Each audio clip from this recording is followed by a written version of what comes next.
Dobar dan svima. Evo, upravo sam se probudio prije jedno 10 minuta, kao što možete vidjeti po mojim očima. I umio sam se i odmah sam odlučio da snimim ovaj video. Dakle, prvo da kažem da sam bio kod dermatologice u utorak i da mi je ostala ista doza, 10 mg. Na početku nisam bio zadovoljan jer sam htio da mi se poveća doza, ali imam odličnu dermatologicu i kako ona kaže, tako će i biti, tako da idemo dalje. Kako se osjećam u zadnjih tjedan dana, ovaj tjedan, peti. Pa prošao taj peti tjedan i osjećam se dobro, osjećam se stvarno dobro, nemam nikakvih problema, ni psihičkih, ni fizičkih, osim onih uobičajenih, sušenje usnica, sušenje kože i to je to. Što još mogu reći? Da, rekao sam već da je to peti tjedan i nastavljamo dalje, a sada ću se približiti bliže da se može vidjeti bolje.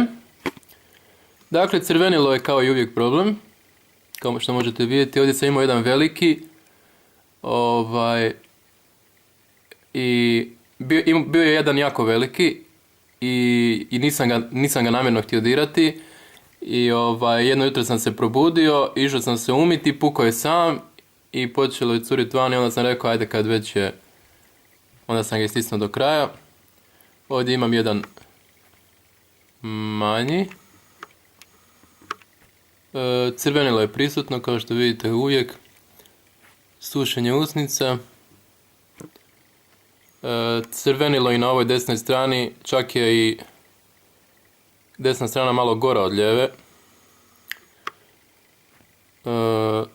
Ali nema onih bijelih akni, ali ima ovih fleka koje čine stvar još gorom. Čelo mi je ok, kao i uvijek, sljepočnice isto tako. I